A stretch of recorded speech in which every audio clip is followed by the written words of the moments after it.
بسم اللہ الرحمن الرحیم الصلاۃ والسلام علیکہ یا سیدی یا رسول اللہ وعلی آلک و اصحابک یا سیدی یا حبیب اللہ۔ سامعین محترم، السلام علیکم۔ آج کا ہمارا موضوع ہے ام المومنین سیدہ عائشہ صدیقہ سلام اللہ تعالی علیہا نے کیا ماتم کیا۔ رافضیوں کی یہ بہت بڑی مارکۃ الآراء دلیل ہے جو اپنا مروجہ ماتم ثابت کرنے کے لیے اہل سنت کو بطور الزام پیش کرتے ہیں۔ یہی دلیل رافضی مولوی اسماعیل گوجری نے اپنی کتاب براہین ماتم میں بھی پیش کی۔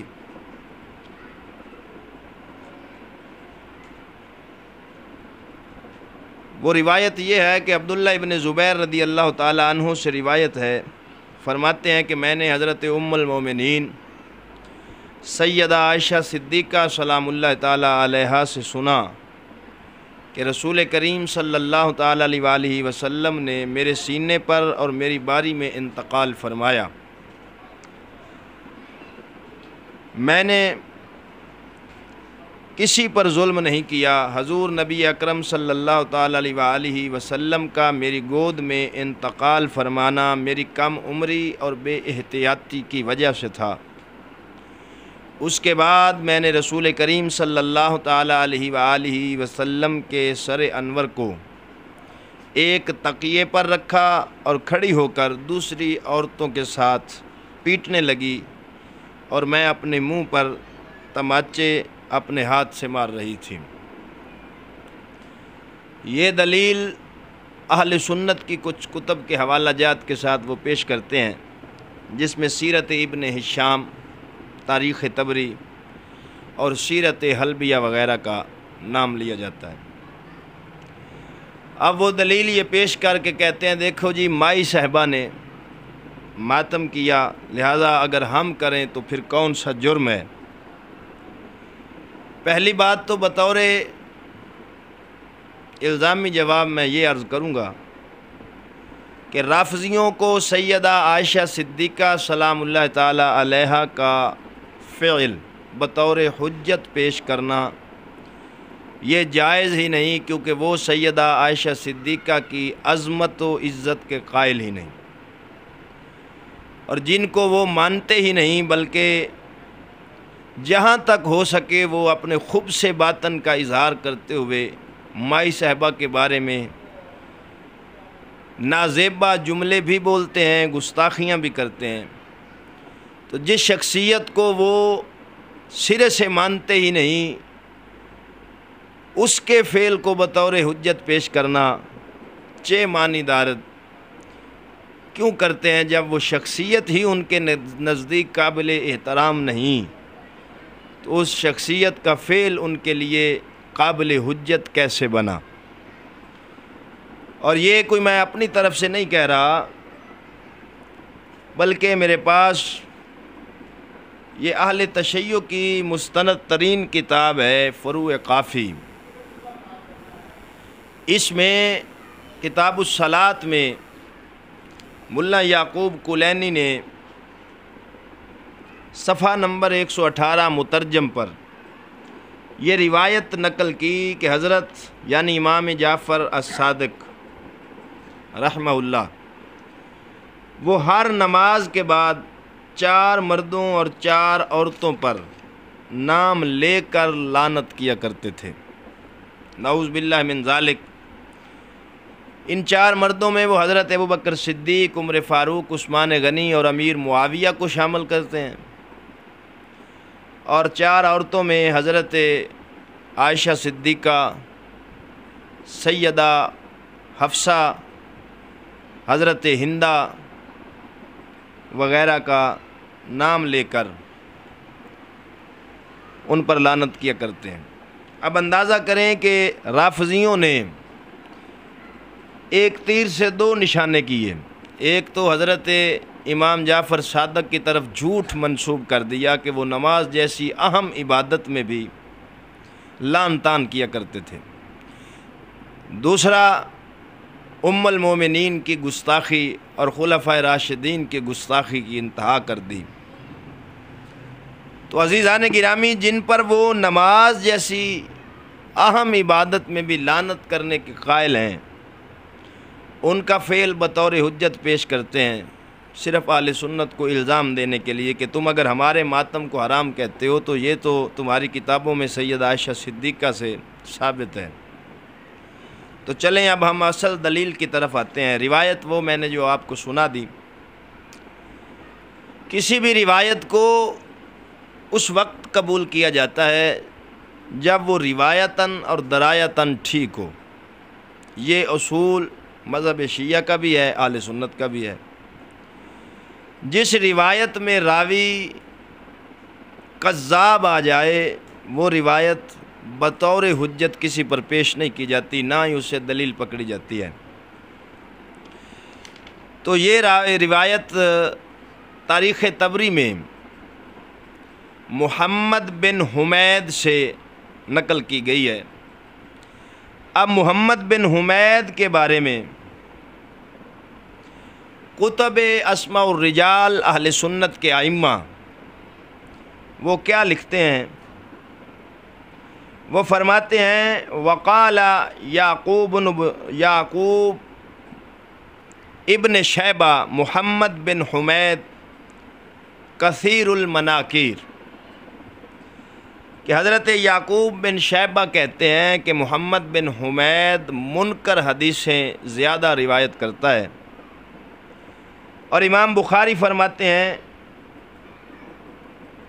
وقال البخاری، یعنی امام بخاری نے کہا فی حدیثہ نظر، امام بخاری کہتے ہیں کہ محمد بن حمید کی احادیث میں نظر ہے۔ وقال النسائی، امام نسائی فرماتے ہیں لیس بثقہ، یہ ثقہ نہیں ہے، مضبوط نہیں ہے۔ اور امام جوزجانی کہتے ہیں ردی المذہب غیر ثقہ، یہ ردی المذہب ہے اور ثقہ نہیں ہے۔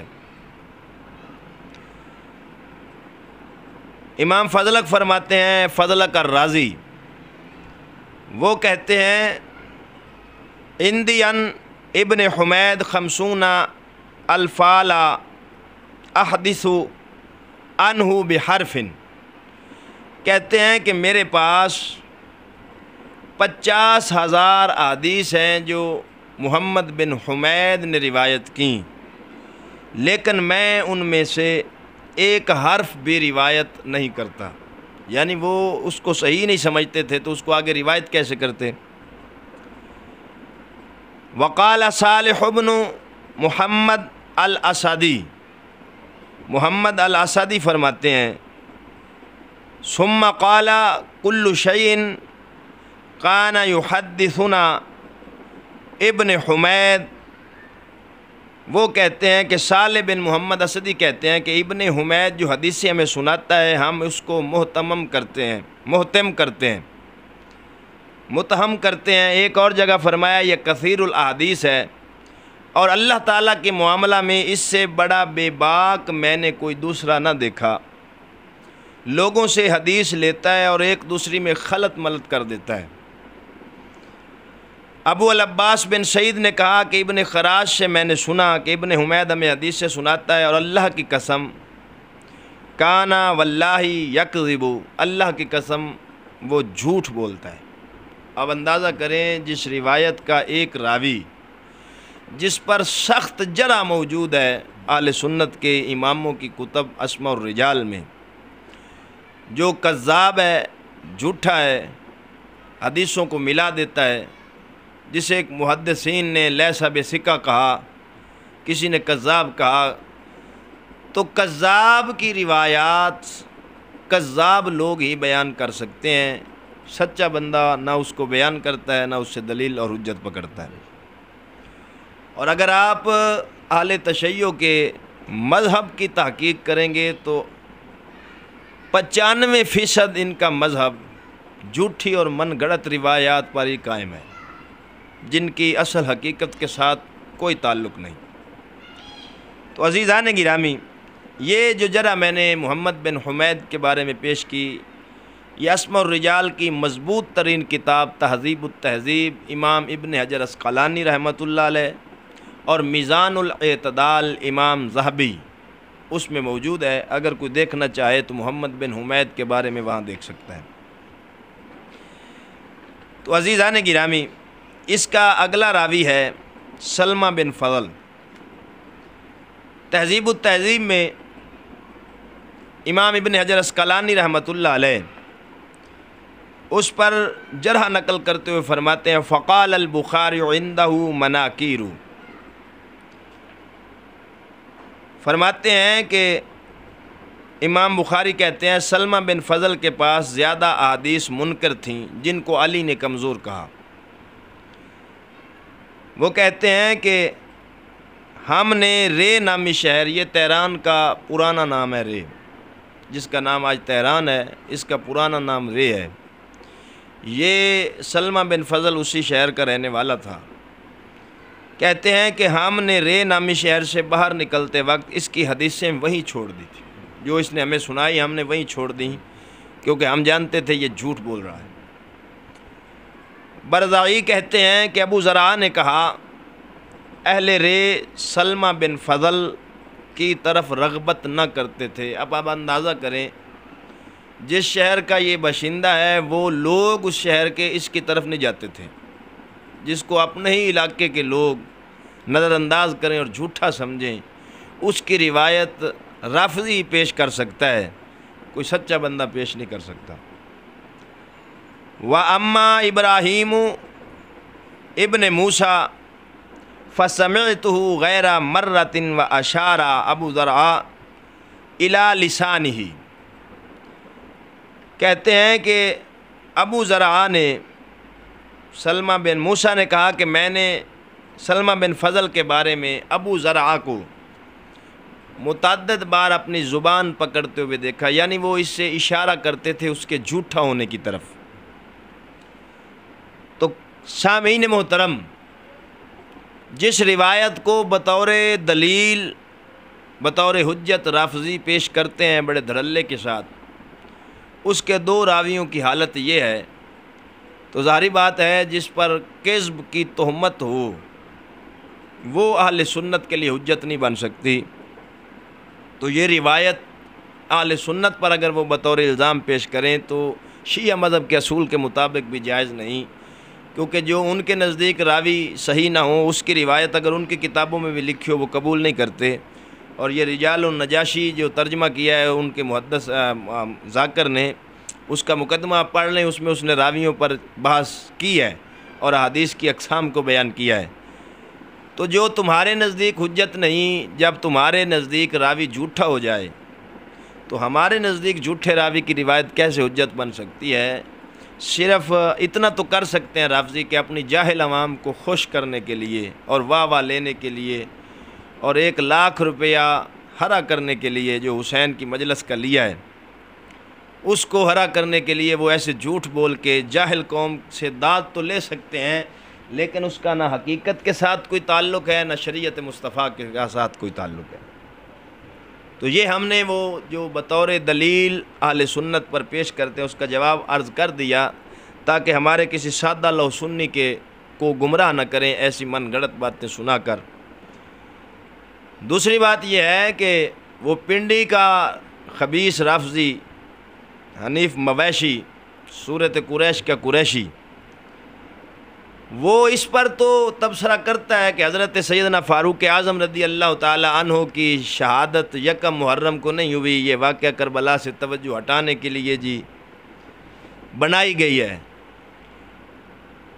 تو اس خبیث سے میں اتنا پوچھوں گا کہ 1 محرم کو نہ تو حضرت امام حسین کی ولادت ہے نہ شہادت ہے، تو پھر واقعہ کربلا سے توجہ ہٹانے کے لیے 1 محرم کو حضرت عمر کی شہادت قرار دینا، یہ تمہارے جو اندر رافضیت ہے اس کا خوب سے باطن جو وہ باہر اگل رہا ہے، اس کا حقیقت کے ساتھ کوئی تعلق نہیں۔ اہل سنت کو ڈیمیج کرنے کے لیے، نقصان دینے کے لیے تو تم یہ بکواسات کرتے ہو۔ تو یہ جو ماتم مروجہ پر دلائل دیتے ہیں شیعہ اہل سنت کی کچھ کتب سے، ان کا جواب تمہارا باپ دے گا آگے۔ اتنی محنت ادھر کیوں نہ کی؟ اہل سنت کا ایمان بچانے کے لیے اتنی محنت روافض کے دلائل کا جواب دینے پر کیوں نہ کی؟ حضرت عمر کی شہادت پر جو تحقیق کر لی، بلکہ تم کیا جواب دو گے؟ تم تو خود من گھڑت روایات کو بیان کرنے کے خوگر ہو اور بڑے دھڑلے سے سٹیج پر بندر کی طرح ناچ ناچ کر بیان کرتے ہو، اور جو اب تم سے کوئی بات نہ بن پڑے تو تم ذاتیات پہ اتر آتے ہو۔ جس طرح قبلہ امام الغیرت کے کسی ایک سوال کا جواب تم نہ دے سکے تو ذاتیات پہ حملہ شروع کر دیا اور جھوٹ اور بہتان باندھنا شروع کر دیا کہ انہوں نے اپنے باپ کے ساتھ یہ کیا وہ کیا۔ تو یہ تمہاری بے بسی کا عالم ہے کہ جب تم کسی چیز کا جواب نہ دے سکو تو پھر ذاتیات پر حملہ کرتے ہو۔ اور روافض کی دلالی کا اس وقت جو بیڑا اٹھایا ہوا ہے وہ پنڈی کے یہ کچھ شیطان ہی ہیں، جن کے ناموں کے ساتھ کسی کے ناموں کے ساتھ شاہ بھی لگتا ہے، کوئی قریشی بنا پھرتا ہے، کچھ بنا پھرتا ہے۔ تو جتنی روافض کو تقویت دی یا اہل سنت میں پھیلائی گئی ہے، ان شیطانوں کے ذریعے رافضی اہل سنت میں داخل ہوا ہے۔ بہرحال الحمدللہ ہم فرقہ رضا کے خادم ہیں، انشاءاللہ العزیز ہم تمہاری سازشوں کو اہل سنت میں کامیاب نہیں ہونے دیں گے اور تمہاری ہر دلیل کا رد کریں گے۔ تمہارے بڑے بھائی جو ہیں یہ رافضی، ان کی جو دلیل تھی مروجہ ماتم ثابت کرنے کے لیے، اس دوسری دلیل کا بھی جواب ہم نے عرض کر دیا، اور انشاءاللہ العزیز خون دل دے کے نکھاریں گے رخ برگ گلاب۔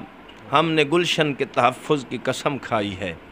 دعا ہے اللہ تعالیٰ اہل سنت کے سادہ افراد کو ان کے شر سے محفوظ فرمائے۔ آمین ثم آمین، وآخر دعوانا ان الحمدللہ۔